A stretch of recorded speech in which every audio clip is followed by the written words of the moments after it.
This is Esther Lin, photographer for MMAfighting.com, and I wanted to share a few of my favorite images from UFC 198.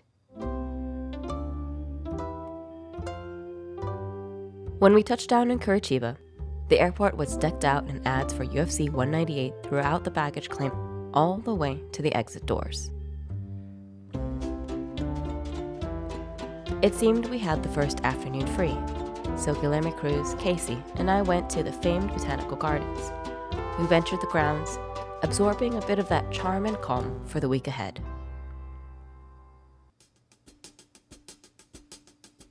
The next morning, we had open workouts outside the arena. Fans piled in on three sides, grandstands have been built to watch the first visit by the UFC to Curitiba. The city's legacy and fighters returned, beginning with Shogun. The heavyweight challenger, Stipe Miocic, then took to the stage. After a quick mid-session, he popped onto the mats to try and sway the partisan crowd with the worm. Talent from a popular Brazilian television show held up the Verdum Happy Face mask being distributed outside the arena. There was a jovial air. Then another shoot-a-box product arrives. The crowd erupts when Cris Cyborg Justino takes the stage. She last fought here in Curitiba 10 years ago. Today, with the warm reception, back into the arms of her city, Cyborg beams. She invites a girl from the crowd to lightly spar with her, and just happens to grab a young woman with training experience who moves well with the fearsome fighter. Cyborg smiling along with the girl, enjoying herself immensely. Then, in the scrum, she donned her Invicta belt. Justino is so proud to be the featherweight champion, and she's so happy. Jacare Souza also receives a cheery welcome. He shows a ferocity that seems a real threat to Belfort this Saturday.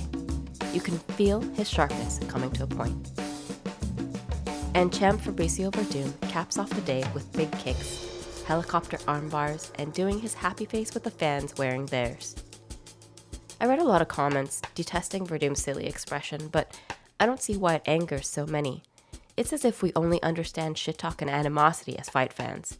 We're not appreciating the varied personalities that make up this crazy world of prize fighting that we love. On Thursday, it's media day, and we get our chance to speak to more fighters on the card. I listened to Leslie Smith report how great she's feeling with the extra weight. Matt Brown looked around the room between questions. Little Nog sipped his coffee while waiting for his next interview. And Patrick Cummins won my personal award for Best Dressed with this polar bear sweater. The face-offs were all business, though.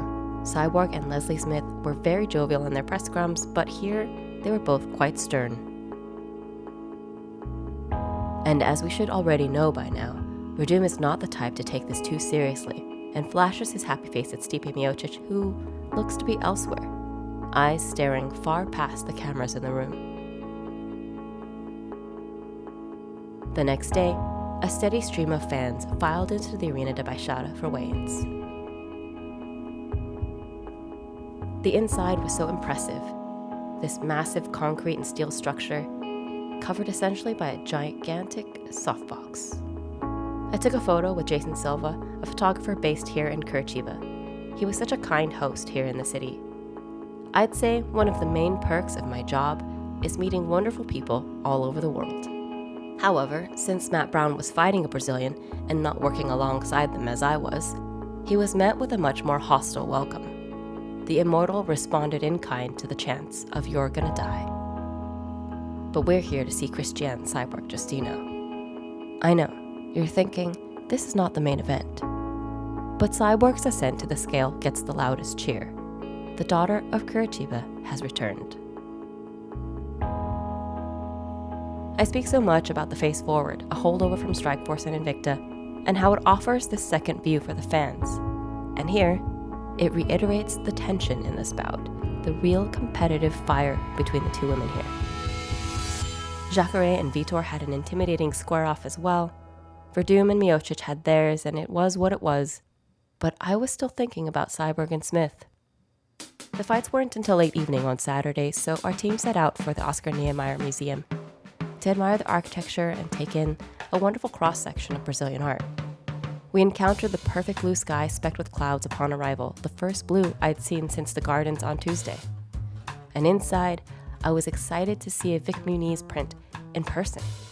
I watched Wasteland a few years ago and was further blown away by the detail and skill once I was able to see this print in person and not on a TV screen. There was an exhibit on Japanese artists living in Brazil, and more superb architecture in this photo by Guilherme Cruz. And to cap our visit, we took a team selfie outside the eye. Upon arrival at the arena for fight night, a mural was being pasted in honor of Cris Cyborg in the park across the street. As the sun set, fans flooded the area, now blocked off for them, partaking in photos and street vendor cocktails. The air was crisp and cold. The night had a tingle to it. I made my way through the doors. Inside, the Brazilians rejoiced as their countrymen emerged victorious in bout after bout. The foreigners were being positively trounced in each contest, and the chants, cheers, and songs grew louder.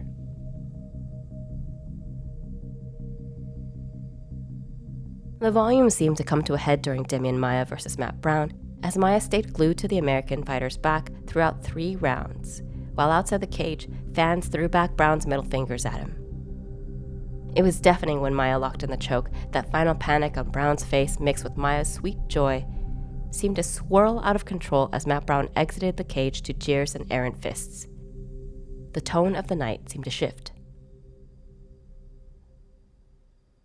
This animosity must have changed the tide because underdog Bryan Barberena gritted out a rough start against the bruiser Warlley Alves, firing hard elbows in the clinch. The arena went from boisterous to barely buzzing as they watched the Colombian-American battle his way back to a win against their own. I'm not particularly nationalist, but this win felt good, mainly because it was a win for the underdog, the undervalued. His teammate Benson Henderson's shouts of joy echoed inside the enormous, quiet arena. I yelled out at Bryan as he left the cage, and Barberena turned, giving me this perfect shot. Fans nervously watched Shogun versus Corey Anderson. Shogun wins by decision, but the entire 15 minutes felt slow and drawn. The crowd seemed to be riding a minecart through the darkness, unsure of where they were headed, cheering each time a spark of light crept in. The place livened as a song of worship filled the glass and concrete. Cris Cyborg emerged from the tunnel to an ecstatic crowd who'd been waiting to see this woman, destroyer of all who dared to stand across from her. Cyborg is home. Cris Cyborg is finally fighting in the UFC. And before too long, Cris Justino shows us why the name Cyborg truly belongs to her and mounts her offense against Leslie Smith. Cyborg drops Smith and follows the Californian to the ground. Smith turns to grab a leg, but the referee decides he's seen enough, and Cyborg spins around in ecstasy, and she has now recorded her first win in the octagon. She climbs the cage to share her win with her home city. It is all joy, love, and light. Smith was angry, though, and rightly so. The referee stopped the fight as she was still intelligently defending herself, and certainly more in the fight than many fighters on this card before her. When you look at Yancy Madero stumbling around for the better part of 2 rounds, being dropped repeatedly but still being allowed to continue, or even Pat Cummins, who spun halfway around the cage in a daze before his bout was stopped, Smith deserved more time. It does not matter the result was inevitable to her. She has earned that chance. It's this attitude that made her such a fan favorite in her loss to Jessica Ai, that perseverance of a true fighter. But it's not Cyborg's fault referee Hardy stopped the fight early, and in her sweetness, she lifted Leslie Smith in the air to show her she knew and understood Smith's toughness, admired it. And she could not be here with this accomplishment if someone hadn't been wanting to stand across from her. They embrace. After all, they're no longer foes.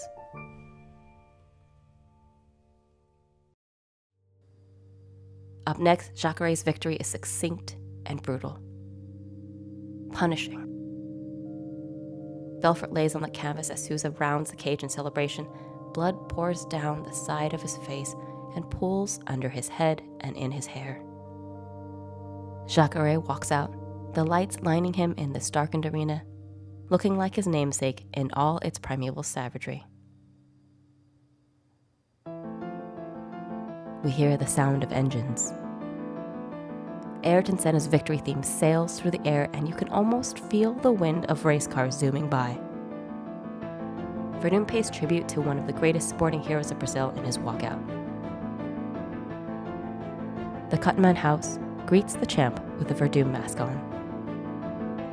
The over 40,000 fans here in the Arena de Baixada shout along with Bruce Buffer as he exclaims, "It's time."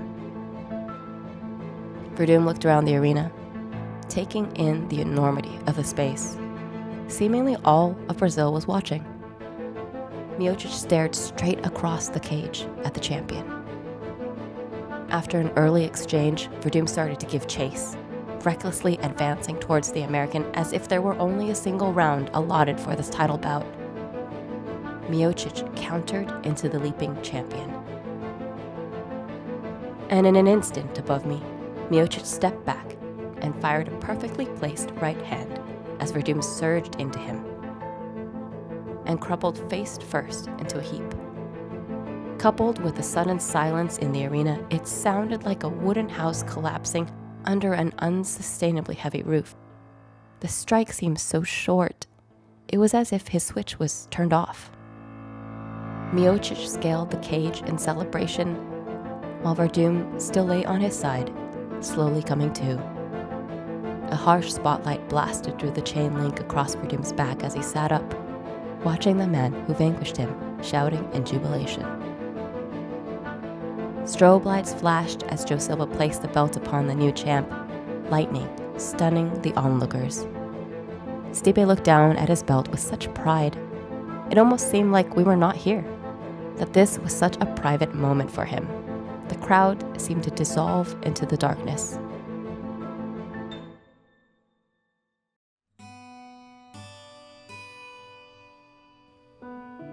Back in a corner of the media room, Benson Henderson smiled, scanning over all the accolades pouring into his phone. On the dais, both the defeated and victorious took turns answering questions. Verdun said it was not the pressure, but I don't know how many fighters would admit to the weight of a nation being too much to bear. But the belle of the ball was Cris Cyborg, who, when asked by my colleague Guilherme Cruz why she didn't call out Ronda Rousey after her win, simply smiled and answered that it was her night, her own triumph to savor. Whatever was next could wait while she enjoyed this win. Miocic is the new UFC heavyweight champion, crowned here in Brazil, but no doubt returning to Cleveland an even greater hero. It's nearing 4 a.m., and after a round of interviews, the seemingly unstoppable Demian Maia joins Guilherme for the post-fight show. Everyone is exhausted. The press room is nearly empty behind them as they recap all the highs and lows of this whirlwind night in Curitiba. I thought of the tunnel in the museum this morning, which seems like such a long time ago.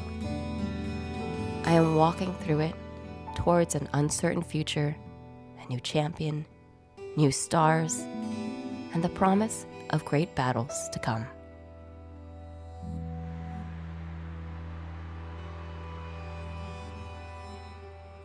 This is Esther Lynn for MMAfighting.com.